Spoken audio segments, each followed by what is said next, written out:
All right. Good morning, everybody. How's it going?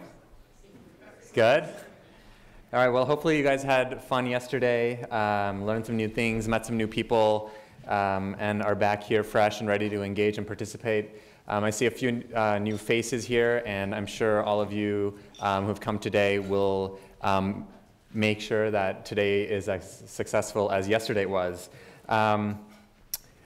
Just a couple housekeeping notes. There's a survey at the back of your program. If you can fill that out and put it in the marked box at the back of the auditorium by the end of lunch, that would be awesome. We're going to draw on some of your responses toward the end of the day. We have a couple changes to the program. The one that I'll just mention right now is that instead of Helen Konofsky, the Deputy Secretary of Housing and Urban Development, we'll have Harriet Tregoning, who is the Director of the Office of Economic Resilience at Housing and Urban Development. So we're going to kick off today with a few perspectives and reflections on yesterday in a talk given by Dr. Michael Dorsey. He's worked all over the world on issues of multilateral environmental policy, finance, and economic development. He's currently the interim director of the Joint Institute for Political and Economic Studies. And this is an organization that's dedicated to improving the socioeconomic status of African Americans and people of color through research, analysis, and public engagement, all in an effort to strengthen this nation's pluralistic society. He was appointed by Administrator Lisa Jackson to the Environmental Protection Agency's National Advisory Committee and was part of the U.S. delegation, the U.S. State Department's delegation to the Earth Summit in 1992. He served for 7 years as director on the Sierra Club's National Board and has published widely in venues like Nature and the LA Times. His scholarly work focuses in part on how multilateral finance instruments impact climate and biodiversity policy. We'll have a Q&A segment after his talk. Let's welcome to the stage Dr. Dorsey.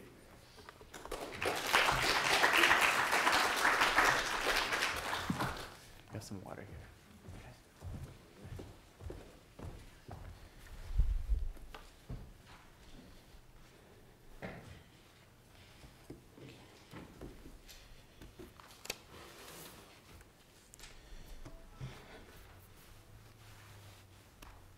So there's no more difficult task than to summarize the day that you didn't attend.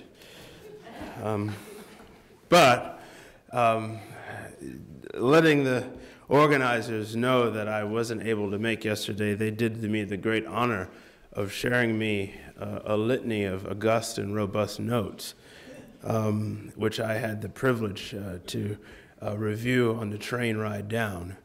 And I will try to stick to, that commitment of, doing that review of yesterday because I think, to kind of take us out of yesterday and point us forward is a worthy cause to set us up for talking about many of the themes that we'll get into today from, the perils of disaster thinking, to how do we engage with changing the rules, which is a panel that I'll talk on a little bit later in the afternoon.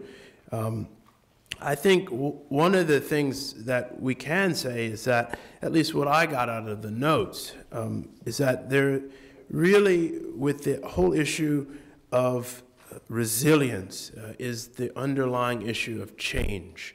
And we heard that repeatedly in the remarks of the Rear Admiral, also from Vivian Thompson, as well as the folks from Zurich Re. And I think that that's a theme that we're going to carry forward here, that really as we try to tackle resilience policymaking, resilience planning, we're going to have to really be grappling with issues of change. At the Joint Center for Political and Economic Studies, where I am, as Darshan pointed out, the interim director of the Energy and Environment Program, we've got a new research project underway looking at resilience policy, and we're looking at the issue across a dozen metropolitan areas in the U.S. And I would say the findings, at least the preliminary ones that we have, are shocking at best. They really underscore and highlight, I think, some of the themes that didn't get discussed yesterday, which I'll talk about outside of the summary, particularly the issues of justice and injustice. But I do note that one of the things that yesterday that came to fore was Vivian Thompson's shining the light on the way in which the problems that we're talking about are coupled together through what she referred to as sophisticated interdependence. Sophisticated interdependence. I think that that's a great way to think about how we have to confront thinking about and implementing and rolling out resilience policy and planning, because at the Joint Center we're finding that there isn't a lot of sophisticated interdependence in the resilience policy making. Many institutions at the municipal level aren't talking with each other. They're not really talking with community groups. They're not involving those that are harmed first and most from the unfolding climate crisis. There is a sophisticated lack of sophisticated interdependence. And I would say the interdependence is rather unsophisticated. So I highlight Vivian's point, and she was drawing on, as you all might remember, Pat Mulroy's idea of that notion of sophisticated interdependence. I also think that one of the other points from yesterday that I think it's worthy of paying attention to is Susan Ruffo's point about the feds, and many of you passing in and out of agencies, some of you in agencies. She highlighted the point that the feds need to get their house in order. Nothing could be more true. You know, I'm a fan, and people tell me not to say this because I'm back on the board of the Sierra Club, and you know, and at the Joint Center, people say I shouldn't say these things in meetings at the White House. But I love, you know, asking Podesta, you know, are you guys cooking up a plan to kill us? You know, people don't think that you should say that in those rooms because it'll pop up on Fox News. But, you know, if you really look at the president's plan, it's a recipe to kill us, right? I mean, most of us forgot that Kyoto, the protocol, gives us a 50-50 chance of avoiding dangerous anthropogenic interference with the climate system, right? If we get it all right, right? If we get it all right, right? So this idea then that we would have a 2005 baseline, right? Not a 1990 baseline, right? With a 17% reduction commitment, right? When you do the math against the 1990 baseline, as many of you know in the room, that results in maybe 3, 4, 5% reductions overall, right? Some say on the conservative side that the president's off by half. Some on the really aggressive side say that he's maybe off by 3 times, right? And that's if they get it right. If they get it all right, you still land in this 50-50 chance of not avoiding dangerous anthropogenic interference with the climate system. So no better point could be made than Susan's, that the feds have got to get their house in order. No other point could be made than that one, I think. I was also struck by the comment about the climate assessment. I've been applauding it, you know, on the media and whatnot. I really would second the point that was made from Laura Peets, that really it presented accessible and useful and understandable set of data that I think many of us can continue to draw on going forward. I think that's the upside of it. I think that it lacks in the midst of the understandableness of it, the accessibility of it, the utility of it, it lacks a deep focus on the disproportionate impacts that communities will face and are facing, and what the feds need to do about it vis-a-vis the assessment. And I think that's a theme I'm going to come back to, because I saw that in the notes as an area that was missing from the conversation yesterday. I really appreciated the sort of twinned discussion from the folks at Zurich, Ladine Patton, as well as Jackie Roberts, talking both about the role of finance and the role of reinsurance, and really pushing the thinking about how we must begin to reconceptualize risk at the financial measurement level and at the level of reinsurance. I was at the same time struck, again, and this is the space of what wasn't talked about, particularly from somebody like Ladine, about really the kind of, I'll call it, insurance injustice that's really at foot and at play. Some of you who are working on this area, you know that FEMA's been playing a game with moving flood zone measurements and basically, essentially, moving the flood zone lines to the benefit of wealthy beach holders and wealthy property holders on the beach, and playing a game which undermines the National Flood Insurance Program. We know that that's a game that we've got to focus on, because that has implications, again, on those on the margins, those that are harmed first and most, those that desperately need flood insurance when the high waters come, and they will come. So I was struck that that wasn't front and center in the conversation of someone from Zurich. And I think that that actually is there in some places in Zurich, and it needs to be respoken basically anywhere folks from Zurich go, and anywhere from the folks from the reinsurance industry go. I also was in that mode of thinking about not just insurance, but catastrophic events and the implications that they have. I was struck by the comment, and I hope it was taken correctly in the notes, that Katrina was an act of God, an act of God. I was struck by that because some of you know, and it may be a topic for the question and answer or discussion, that very few natural disasters, for those who are in that space, are acts of God. Right? Very few natural disasters are acts of God. The cataclysmic side of them, the loss of life side of them, is oftentimes more an act of bad planning. It's more in the space of the feds not having their house together. It's more in the face of bad policies and so forth. And I think no event other than Katrina could be a good example of that. For those of you who remember the sort of the post-mortem on that, you remember the president saying he had no idea about this and the intensity of the storm and so forth. But then a few days after the videos were revealed, where he was sitting in the sit room discussing the cataclysmic nature of this, sort of taking away the veil that indeed those at the highest levels knew about the intensity of the storm. And indeed, the planning and the apparatus and the infrastructure wasn't there.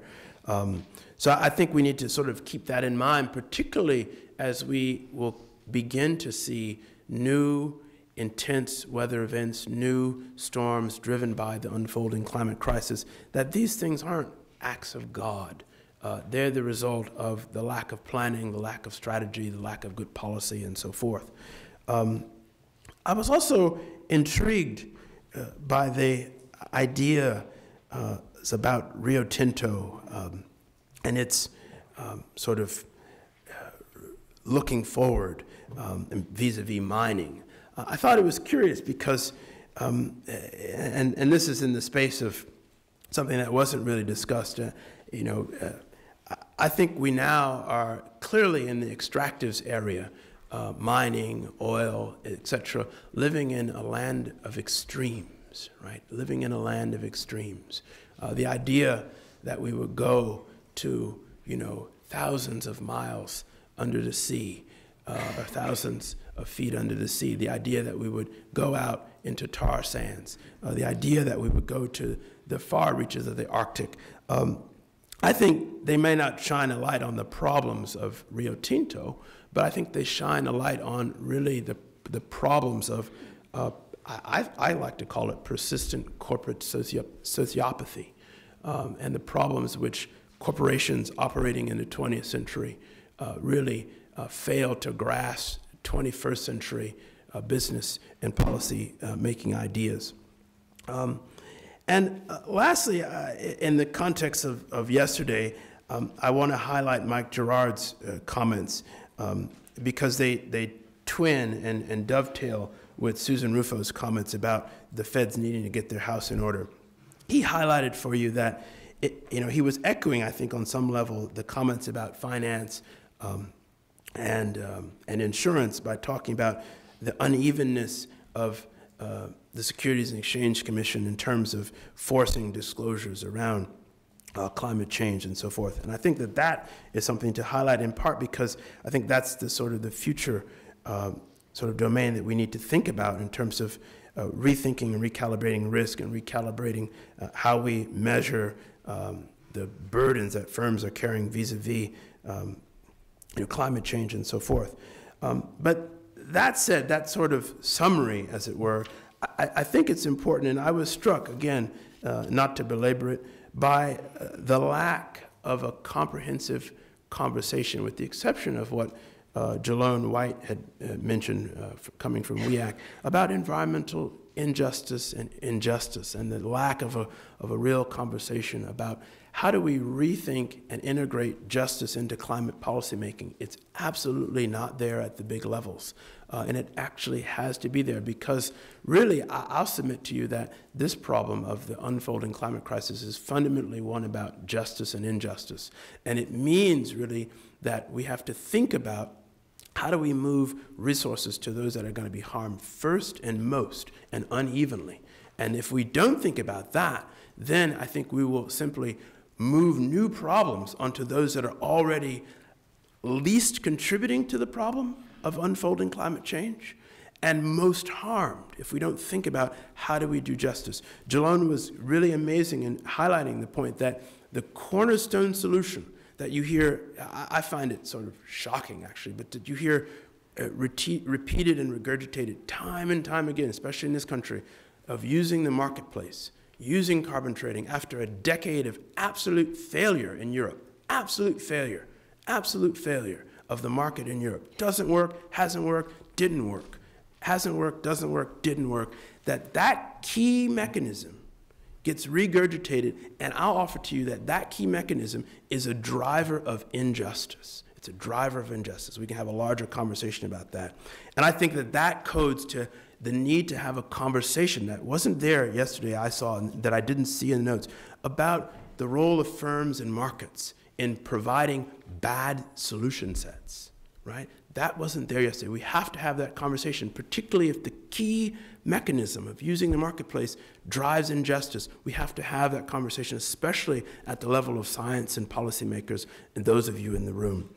And I could go on, but in the interest of time and sticking to time, and I was also told that, because the part of the notes that I didn't get was Dave Orr's speech, and I was told that he highlighted these issues, that really we need to, I think, approach these problems with a bigger vision, a vision that I'll say needs to be more inspirational, more aspirational, certainly more inspirational and aspirational than the decisions that came out in the past week at the White House. It was indeed, and I've said it before, a key first step, but it was a baby step. It was a very small step. And I think we have to really get on course with much larger steps at the social, political, economic level, if only at the level of the White House. If only at the level of the White House, where clearly there is some motivation. And so that's where I'll wrap it up. Yeah, thank you.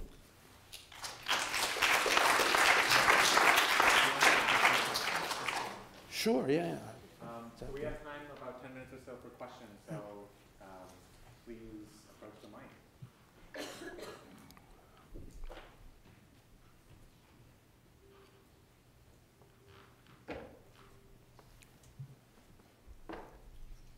Thank you for your comments. My name's Cynthia Sue. I'm one of the AAAS fellows in Department of Energy. So I've done a lot of citizen activism in the past before I came here, and one of the challenges in environmental justice that I've found is getting that population of people who are most affected to actually engage in the process. So have you come across, or do you have examples of how you motivate and really consolidate their voice so that it actually matters in a structured process that's hard to change? Yeah, you know, Well, I'll say maybe 2 or 3 things about that comment. One is I'm in a mini Twitter social media war with the Root, and it began on Monday or so because there was I thought it was idiotic, and in my tweet I called it ridiculous, you know. You don't have the luxury of these long words on Twitter. So I'm learning from some of the students and young folks. And the piece, y'all can look it up. The title was just, I thought, an abomination, you know. Is Obama the only black person interested in climate, or some such nonsense? You know, when I see that sort of thing, I just want to rattle my head because I was a young person in 1991 at the first National People of Color Environmental Leadership Summit in this town, when there were, you know, literally more than 1,000 environmental leaders of color, you know, 2 decades ago. I'm a student of, and some of you might be in the room, I think Darshan has maybe had some of his courses, or at least talked to him. I'm a student of Paul Mohai, who's done literally the survey work for decades, right? Decades of underscoring the leading environmentalist isn't the California caucus, isn't the Progressive Caucus, it's the Congressional Black Caucus, bar none. It's been that way since the LCV started keeping the data and taking down the notes. So I'll offer to you, and I believe it firmly, and the data is there on this, that people of color are the leading environmentalists in this country, bar none. And I think the more interesting problem, and I've said this as probably a nice next paper, I've been talking about this now for a few months, the real curious problem is why folks that are predominantly white, wealthy, in the majority in this country believe otherwise. I think that's the more curious question. And I think maybe someone particularly in the social psych units, maybe ought to start looking at that. You couldn't have, at this moment in time, a more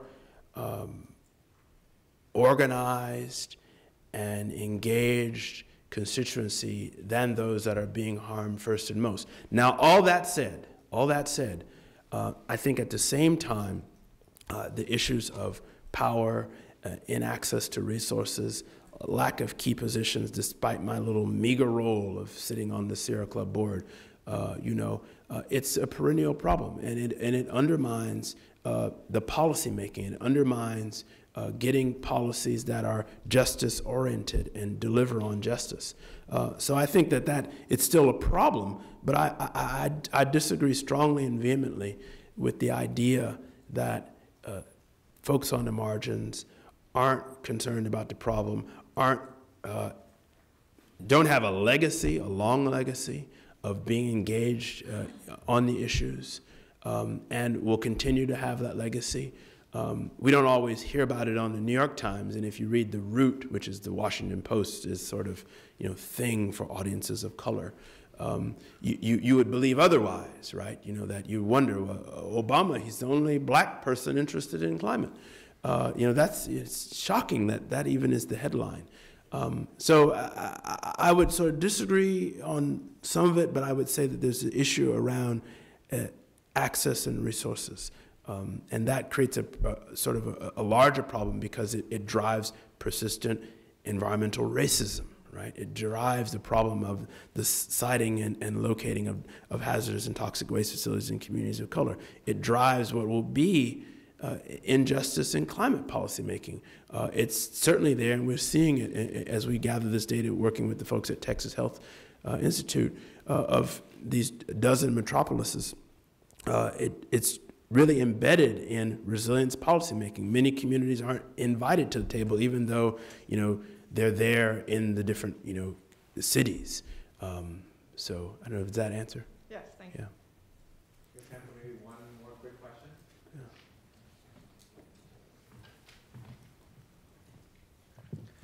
Thank you for your comments. I'm Ramin Skiba at UC San Diego. So you talked about moving resources to the people who are affected first and most and unevenly. Were you thinking of, say, did you have in mind moving resources, for example, to people in Louisiana and other places who might be, or Florida will be affected by the next hurricane, or people like Native Americans and others in the Southwest who are dealing with drought? Or are you thinking something more, maybe a larger policy or program, or what? I was just wondering. Yeah, so on the issue of moving resources, briefly, and maybe sort of two quick comments. First, we need and must have a national and global dialogue about that problem. We don't have that now, really. There's some, movement, I think, perhaps more at the multilateral level than at the national level. There is a growing movement to have the conversation at the national level.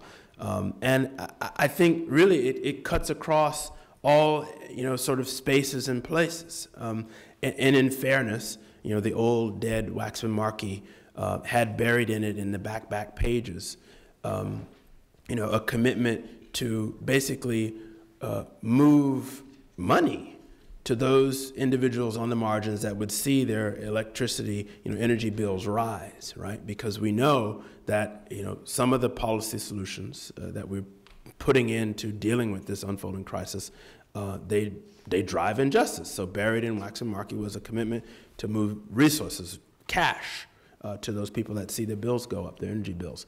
But I think we have to have a broader conversation at a variety of levels, at sort of city, state, regional levels, about how do we do it. No better example, and I don't know if Mike Gerard talked about this yesterday, wasn't in the notes, but I know he's fond of reminding us that Sandy was a very mild storm. It's very mild, and yet we saw tremendous, not just dislocation, but isolation, especially of those on the margins, the poor, the sick, the elderly. By definition, being poor and oftentimes person of color means you don't have transport, right? So the idea that you would have city policy that relies on, having people get in your cars and drive away, well, that's nonsense for a great number of poor people, that don't have transport in the first place. So I think we have to begin to have a more robust conversation and recognize that those on the margins need to see resources directed at them. And we have to not just have that conversation without those individuals at the table, but we have to include them at the table. That's right. Thank you. Yeah, thanks.